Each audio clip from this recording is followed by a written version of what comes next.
I could not believe my eyes on one of my very first listings when I started selling real estate in Birmingham. I walked in the front door.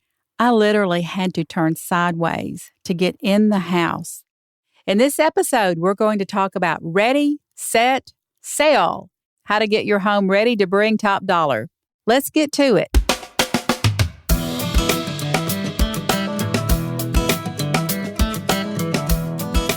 Hey, come on in and welcome to another episode of Your Real Estate Mama with me, Jan Scott. Every week, I share tips, know-how, and encouragement for buyers and sellers. My mission is to educate, inform, and help you make wise choices on your real estate journey. I've been wrangling the real estate market for over 35 years. Along with this gray hair comes a whole lot of wisdom. And if you're new to the podcast, I sure hope you subscribe. You want to sell your house for top dollar? Then listen up. Here's some tips on what to do. Every seller I've ever worked with wants the absolute highest price for their home.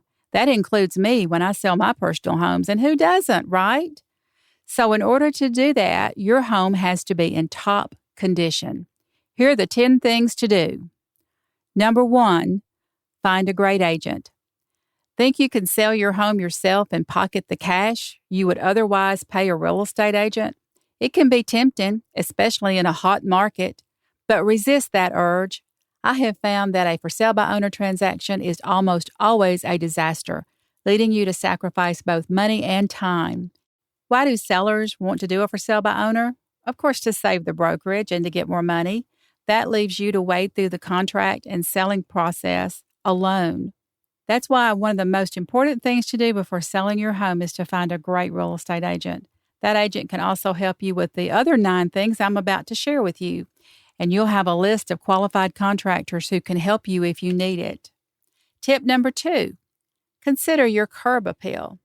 Yes, for better or worse, buyers do judge a book by its cover. You want to make sure that the potential buyer's first impression of your home is a good one. It inspires them to stop by the open house or maybe schedule a tour so they can see more. By investing some effort in relatively easy fixes like planting colorful flowers, repainting your front door, the outside of your house can beckon prospective buyers to come on in. If you're not sure how to improve your home's curb appeal, ask your real estate agent. They have advice on how others in your area have improved the exterior before selling their homes. Tip number 3. Declutter living areas. Less is definitely more when it comes to getting your house ready to show. I could not believe my eyes on one of my very first listings when I started selling real estate in Birmingham. I walked in the front door. I literally had to turn sideways to get in the house. There were newspapers stacked up along the wall as far as you could see around the living room. The sofa had one spot where she had been sitting. The rest of it was old newspapers, old clothes, bottles. She really had a hoarding problem. Looking around, I could not believe what I was seeing. Finally, my heart got the best of me. How was I going to help this lady? So in Mama fashion, I started working on a plan. I called it Operation Clean Out. I went back to the office and I was telling the other agents about this the next day, and they said, "Why do you want to fool with that? It'll never sell. You'll never get it cleaned out." Well, Mama doesn't take no for an answer, and I started my plan. And the end of the story goes like this. I helped them clean out the whole house, did the very things that I'm telling you about, and the home sold a week after I put the sign in the yard for full price.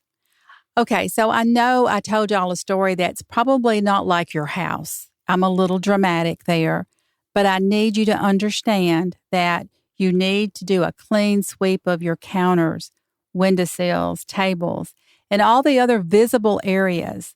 And then tackle behind your doors, open your closets, your drawers, cabinets. And if you think buyers will not open up your pantry and see what your favorite pancake mix is, you're wrong. They will. You want buyers to visualize their stuff in your home. When you put your home on the market, it is for the world to see. It no longer becomes yours. Right now, it's your home. It has your personality in it with your things, and that's perfectly all right for you, but not for potential buyers who are about to take a large mortgage to pay for it. You need to depersonalize it as much as possible. That means removing personal pictures off the wall of your family because we want them to see their family on that wall, not yours. If the house is overflowing with stuff, buyers might worry that the house won't have ample space for their belongings. I even suggested that to my son to get a small, inexpensive storage unit just big enough so he could clean out the closets to make them look bigger when he moved. Not only will clearing out clutter help your house look more appealing to buyers, it will also help you once you've accepted an offer and it's time to move into a new home. Moving out will be easier if some of your stuff is already packed up. You're going to have to pack it anyway, so we might as well get started. This also helps when pictures are made. This is one place I am very particular about is pictures because the internet is the very first visual of your home that buyers see today. I am so disgusted with some of the pictures that I see out there on the internet that some agents put in. I see laundry rooms that are piled high with clothes, detergents on top of the washer, the dryer, brooms. I see all kinds of stuff in these pictures. It just kind of makes me cringe. It's kind of like the fingernail going across the blackboard. That's the way I feel when I see cluttered up pictures on the internet. But you can't show it like that if you want top dollar. Some of these pictures don't even make me want to go look. What we want to do is create a feeling of, I cannot wait to get inside to see that home. Tip number 4, repaint walls to neutral tones. Well, you might love that orange accent wall, but if it's not your potential buyer's favorite color, that could be a turnoff. It's amazing how a $50 gallon of paint could return you several thousands of dollars.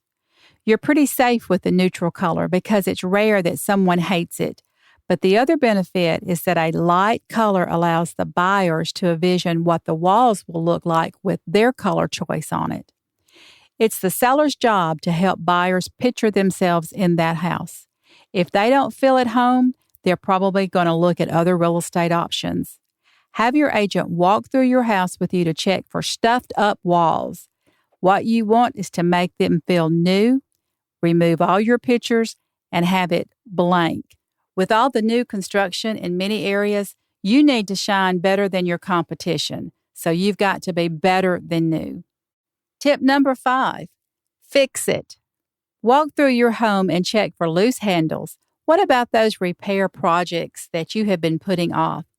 Depending on the age of your home, replace the outdated light fixtures, mirrors, and faucets, which can add value to your home at minimal cost. In order to impress buyers and sell your house quickly, fix up your house before putting it on the market. With a home that is fixed up and move-in ready, you will probably see more interest and will have multiple offers. Tip number 6, conduct a smell test. Foul odors, even slight ones, can be a real deal breaker, and the problem is that you might not even notice them. I recommend inviting an unbiased third party in and try to detect any pet smells. You know, we love our fur babies, but if some buyers notice even pet feeders in the floor while looking at pictures, they will pass on looking. So when I take pictures, I try to have all the pet feeding stations moved out of the picture site so people don't see that. And if the smells are pervasive, prepare to do some deep cleaning as many buyers are on to sellers' quote-unquote masking techniques, such as these candles and these plug-in room deodorizers. That can overwhelm people. I don't even like to use those. Plus, covering up a stronger scent might even backfire if the buyer doesn't like the smell of lavender or artificial citrus. That's a big one. Don't overpower the house with perfume cover-up. And cigarette smoke will be an automatic turnoff for them as well. Don't do a fish fry the night before you show your house. Tip number 7, clean, clean, and clean some more. I have had to gently tell some of my sellers to use some elbow grease and to clean light fixtures, bathtubs, baseboard. Hey, it is all in the detail. Your house needs to shine from top to bottom. And I tell them, When you're cleaning, you're going to be cussing my name. Remember, this is putting money in your pocket. I usually get a chuckle out of them most of the time. When selling your home, it's important to keep everything tidy. For buyers, you just never know when a buyer's going to want to schedule a last-minute tour. In our area, we have a lot of out-of-town folks that fly in for one day and fly out. So it's important to be show-ready at all times. Remember to take special care with the bathroom, making sure the tile, counters, shower, and floors are all shining. There is nothing more disgusting than to walk in with a dirty toilet. You would be surprised how many times I have walked into a house and the seller forgot to flush the toilet. And I'm not talking about number one. It is not a pretty sight or smell. Tip number 8, hide valuables. From art to jewelry, keep your treasures out of sight, either locked up or preferably stored off-site. You can't trust everyone who comes into your home, even when you're trying to sell. When an open house is held and strangers come knocking, agents have not had the time to get to know that person, especially if there are several that come together. So sometimes, as careful as we can be, things may come up missing, and there's little that the seller can do to get those things back. Take care to hide your valuables, move them to a safe place, or preferably away from your home. Tip number 9, consider staging. A great agent can walk through your house and see if it needs staging. You know, if your home screams 1985, there are ways to make it look up to date without breaking your bank. The key is to getting your home staged by a professional. You know, the home stagers will evaluate the current condition and the belongings that you already have in your house and determine what elements might need to raise the bar just a little bit to make it look up to date. They might recommend that you buy or rent some items, or they might just reorganize your knickknacks and bookshelves in a new way. Sometimes that's all it needs. Stagers know the real estate market and what sells, so it's important to take their advice and not to take offense when they make big changes. It's their job to help drum up interest for potential buyers, which is always good news to the seller. Tip number 10, get your home ready for the home inspection. A home inspection is a visual inspection performed on behalf of the buyer. The inspector looks for safety, health, and mechanical issues that don't meet the standards for today, or the buyer's lender requirements as well. So what do home inspectors look for? Well, home inspectors examine the property from roof to foundation. They'll be there a couple of hours depending on how big your home is. They look for things that are deficient, unsafe, near the end of the service life, or not functioning properly. You don't want to wait for a buyer to find these things. It could cost you the sale. Especially if your home is older, it's always a good idea to go ahead and have the home inspection done prior to listing your home. This way, you're not caught off guard with a problem that you may not even know about. Some of the things real quick I'm going to go through are like structural integrity issues, the foundation settlement, maybe cracks in basement walls, moisture and mold underneath a house are really big. I cannot tell you how many deals have fallen through for this. And the seller hadn't even been under his house in probably 2 or 3 years.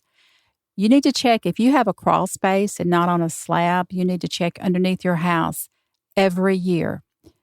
Hopefully you have a termite bond on it, but if you don't, you definitely need to get one along with an inspection every year. Moisture and mold in crawl spaces are big problems. Could cost you the sale. Gaps between walls and floors or around the windows and door frames. You usually find this in older homes. Roof damage, cracked, rust, or missing flashing on your roof.